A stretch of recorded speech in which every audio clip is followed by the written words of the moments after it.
Avqustun 15-dən Bakı metropoliteninin 2 stansiyası 28 may və Nizami stansiyaları arasında tunel tikintisi ilə bağlı hərəkət dayandırılacaq. Proses təxminən 11 ay davam edəcək. Bu müddət ərzində sərnişinlərin mənzil başına rahat çatması üçün Azərbaycan Yerüstü Nəqliyyat Agentliyi tərəfindən xəttə əlavə ekspres avtobuslar buraxılacaq. Ekspres avtobuslarda sərnişinlərin hərəkəti ödəniş əsasında olacaq. Dünya təcrübəsində artıq tətbiq olunan belə bir layihələr var ki, tutalım metronun müəyyən hissəsi bağlananda burada pulsuz avtobuslar təşkil edilir. Bakıda niyə bu model yox da fərqli model seçildi?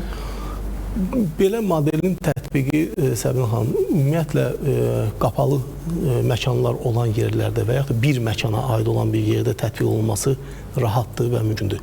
Deyək ki, aeroportlarda başqa vətəndaş yoxdur. Əgər bir problem olursa da oradan ekspreslər daşıyıb çıxara bilirlər və biz də bu nümunələri göstərmişik. Bundan öncə də tədbirlər vaxtı daşımalar baş verir. Çünki bir məkandan digər məkana daşıma baş verir. Bunu idarə eləmək mümkün olur. Amma burada ekspreslər bir qırağa, şəhərin müəyyən bir nöqtəsində duran bir avtobusdur, ictimai nəqliyyatdır. Bunu hər bir kəs istifadə edə bilir.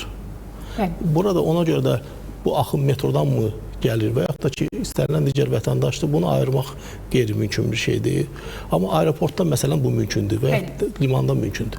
Digər tərəfdən isə həmən axın tək ekspres marşrutlara deyil. Eyni zamanda biz 20 mövcud şəhər avtobuslarda da gücləmə aparacağıq və həmən vətəndaşlarımız həm də adi bizim marşrutlarda daxil olacaqlar.